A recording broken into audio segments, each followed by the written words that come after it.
سیدنا بلال نبی کریم صلی اللہ علیہ وسلم کے مؤذن تھے، اذان دیا کرتے تھے۔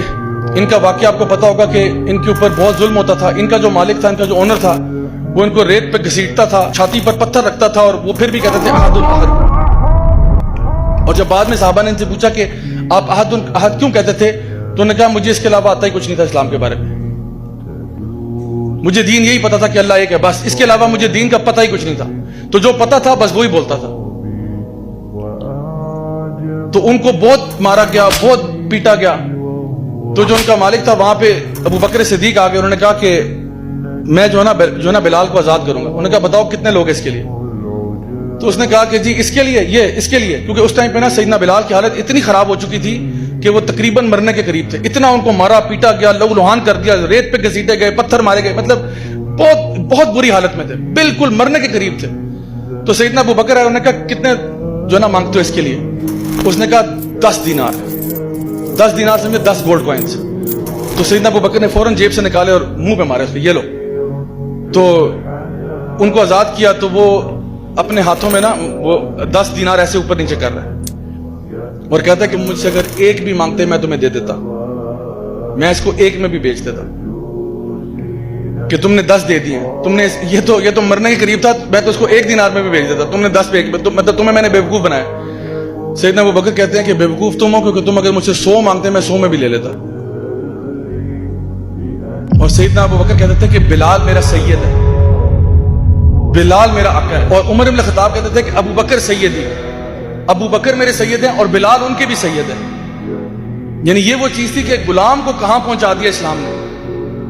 اور آپ کو پتہ ہے کہ نبی کریم صلی اللہ علیہ وسلم جب دنیا سے رخصت ہوئے نا، صحابہ کہتے ہیں ہمارے لیے اس سے زیادہ غم کی سچویشن کبھی تاریخ میں نہیں آئی تھی۔ عمر بن الخطاب اتنے جوش میں آ گئے، انہوں نے کہا اگر کسی نے کہا نا کہ نبی کی وفات ہوئی ہے، میں گردن اڑا دوں گا، خبردار کسی نے کہا فوت ہوئے، کہ وہ فوت نہیں ہوئے، وہ چلے گئے ہیں، ابھی کچھ مطلب دیر کے لیے گئے ہیں، جس طرح موسیٰ علیہ السلام گئے تھے بنی اسرائیل کو چھوڑ کے 40 دن کے لیے، وہ واپس آئیں گے، اللہ تعالیٰ نے ان کو ہم سے نہیں اٹھایا۔ وہ نا مطلب جوش میں یہ کہہ رہے تھے، ان کو خود سمجھ نہیں آ رہی تھی وہ کیا بات کر رہے ہیں۔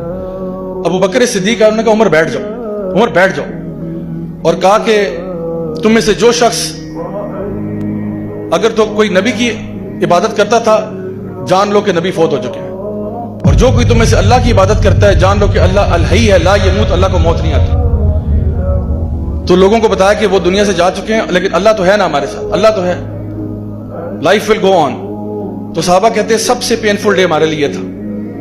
ظہر کی نماز کا وقت آیا، سیدنا بلال نبی کی مسجد پہ چڑھ جاتے ہیں اذان دینے، ایز پر یوزول اذان دینے گئے، اللہ اکبر اللہ اکبر اللہ اکبر اللہ اکبر، اشہد ان لا الہ الا اللہ اشہد ان لا الہ الا اللہ اشہد ان محمد، آگے نہیں بول سکے۔ دوبارہ سٹارٹ کیا، دوبارہ اشہد ان محمد پر، پھر رک گئے، تیسری دفعہ سٹارٹ کیا، پھر رک گئے۔ آپ کا معمول پتہ کیا تھا؟ جب بھی آپ اذان دیتے تھے نا، تو آپ مسجد نبوی میں مسجد کے اوپر چڑھ جاتے تھے، اذان دیتے تھے، لاؤڈ سپیکر تو نہیں تھے، تو مسجد کے اوپر چڑھ کے اذان دیتے تھے، اور نبی کریم صلی اللہ علیہ وسلم کا حجرہ بالکل نیچے تھا، تو اشہد ان محمد پر نیچے دیکھتے ہوتے تھے، اذان دیتے ہوئے نیچے دیکھتے تھے، اور نبی کریم صلی اللہ علیہ وسلم اکثر یہ ہوتا تھا کہ اشہد ان محمد پر باہر نکلتے تھے۔ تو آج آپ اذان دے رہے ہیں لیکن اشہد ان محمد پر کوئی باہر نہیں نکل رہا، تو آپ سے اذان نہیں دی گئی، حتیٰ کہ ابو بکر صدیق آئے، انہوں نے کہا بلال بیٹھ جاؤ، اور باقی اذان انہوں نے دی۔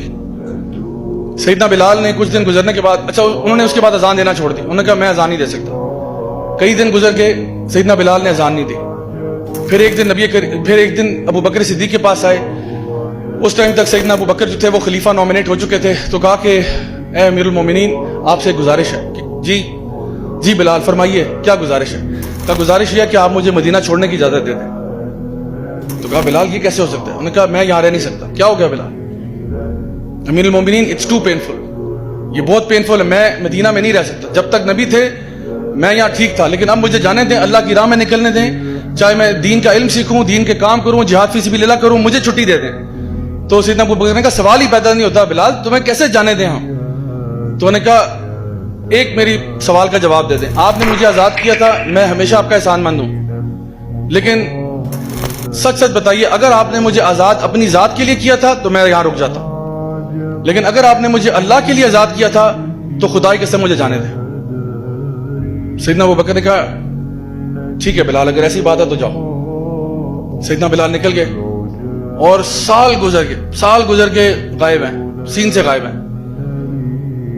عمر یعنی ابو بکر صدیق فوت ہو جاتے ہیں، عمر ابن خطاب کی خلافت آتی ہے، جروسلم فتح ہوتا ہے.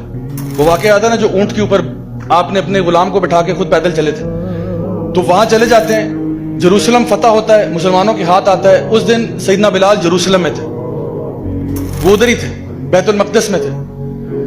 تو صحابہ نے جب دیکھا کہ جی جروسلم مسلمانوں کے ہاتھ آ گئے، سب نے کہا بلال کہاں ہے، بلال کہاں ہے؟ کہا سیدنا بلال آپ اذان دے دیں. پہلی دفعہ بیت المقدس میں اذان ہو رہی ہے. کہا سیدنا بلال آپ اذان دیں، آپ نبی کے مؤذن ہیں. سیدنا بلال نے انکار کیا، میں نہیں اذان دے سکتا. صحابہ نے بہت پش کیا، پلیز اذان دے دیں، پلیز اذان دے دیں. پھر بڑا دل پر پتھر رکھ کے وہ اوپر کھڑے ہوئے اور اذان دی. اور مورخین لکھتے ہیں کہ جتنے صحابہ وہاں موجود تھے نا، سب کی داڑیاں آنسوؤں سے تر ہو چکی تھی، کیونکہ جب وہ اذان سنی نا اتنے عرصے کے بعد ان کو لگا جیسے نبی واپس آ گئے، نبی کا دور واپس آ گیا. کیونکہ یہ اذان آخری دفعہ نبی جب زندہ تھے تب سنی تھی، جب وہ دنیا میں موجود تھے تب سنی تھی. تو اب دوبارہ سن رہے ہیں تو سب کے دل لرزے ہوئے تھے، سب رو رہے ہیں. اور یہ اعزاز صرف سیدنا بلال کو جو ہے نا حاصل ہے کہ انہوں نے کعبہ میں بھی، مسجد نبوی میں بھی اور بیت المقدس میں بھی پہلی دفعہ اذان دی، تینوں جگہ. اور یہ تین مقدس ترین جگہ ہیں جہاں پہ تینوں پہ آپ نے اذان دی ہوئی. اچھا اس کے بعد کیا ہوا، آپ اذان دی، آپ بھی ایموشنل ہو گئے، ظاہری بات ہے. آپ وہاں سے نکل کے ڈمیسکس چلے گئے، سیریا چلے گئے. سیدنا بلال سیریا چلے گئے ڈمیسکس میں. کئی عرصہ وہاں گزر گیا. ایک دن کہتے ہیں رات کو میری خواب میں نبی کریم صلی اللہ علیہ وسلم آئے اور کہتے ہیں کہ بلال کیا ناراض ہو میرے سے، اتنا عرصہ گزر گیا تم آئے نہیں مدینہ. تو سیدنا بلال کہتے ہیں کہ مجھ سے رہا نہیں گیا، میں نے نہ ادھر دیکھا نہ ادھر دیکھا، کچھ نہیں دیکھا، میں بس بھاگا مدینہ کی طرف کہ اب تو نبی خواب میں آ گئے. کہتے میں مدینہ پہنچا، سیدھا روضہ رسول پر گیا اور کہا کہ میں آ گیا ہوں یا رسول اللہ، میں آ گیا ہوں واپس. اور کہا کہ میں آپ کو نہیں بھولا، میں آپ پر درود بھیجتا ہوں، آپ پر سلام بھیجتا ہوں، آپ کے فیملی کے لیے دعائیں کرتا ہوں، میں آپ کو نہیں بھولا. اچھا آپ وہاں پہ روضہ رسول پہ ہیں، رو رہے ہیں. اتنی دیر میں نا کسی نے جا کے یہ خبر سیدنا حسن اور حسین رضی اللہ عنہما کو دے دی کہ بھئی سیدنا بلال آئے. میں کیونکہ کسی کو بتا کے تو آئے نہیں تھے، پہلے سے اعلان تو کروایا نہیں تھا کہ میں مدینہ جا رہا ہوں، وہ تو بس اٹھے اور بس پہنچ گئے. تو سیدنا حسن اور حسین نے دونوں نے ہاتھ پکڑ کے کہا کہ سیدی آج اذان آپ دیں گے. اور آپ یقین کریں کہ اتنے عرصے بعد سیدنا بلال نے مدینہ میں اذان دی. اور مورخین اور محدثین لکھتے ہیں کہ کوئی ایک آنکھ بھی اس دن آنسوؤں سے خالی نہیں تھی. لوگوں نے جب اذان سنی نا انہوں کو لگا جیسا کہ نبی کریم صلی اللہ علیہ وسلم مدینہ واپس آ گئے. آپ سوچیں کہ یہ وہ صحابہ ہیں جو نبی پر جانے دیتے تھے، یہ وہ لوگ ہیں جو سٹرینجرز تھے، یہ وہ لوگ ہیں جو اپنے دین پر قائم تھے.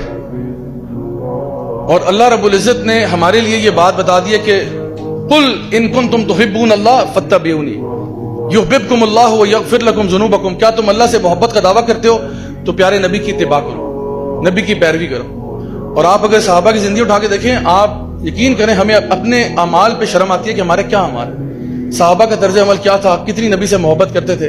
لیکن ایک خوشی کی بات یہ ہے کہ نبی نے فرمایا تھا کہ جو جس سے محبت کرتا ہوگا اسی کے ساتھ اٹھایا جائے گا. صحابہ کہتے ہیں جس دن ہم نے یہ حدیث سنی نا، ہمارے لیے وہ دن ہمارا عید کا دن تھا. یعنی اس دن ہماری عید تھی، کیونکہ اور ہماری خطائیں اپنی جگہ، ہمارے گناہ اپنی جگہ، ہمارے مسئلے اپنی جگہ، لیکن ہمیں رائی برابر بھی شک نہیں تھا کہ ہم نبی کریم صلی اللہ علیہ وسلم سے محبت کرتے ہیں. ہمیں یقین تھا کہ ہماری محبت نبی کے ساتھ سچی ہے. اور اس لیے جب انہوں نے یہ کہا نا کہ ہر بندہ اسی کے ساتھ اٹھایا جائے گا جس سے محبت کرتا ہوگا، تو ہمیں اس بات پہ خوشی تھی کہ انشاءاللہ ہم نبی کریم صلی اللہ علیہ وسلم کے ساتھ اٹھائے جائیں.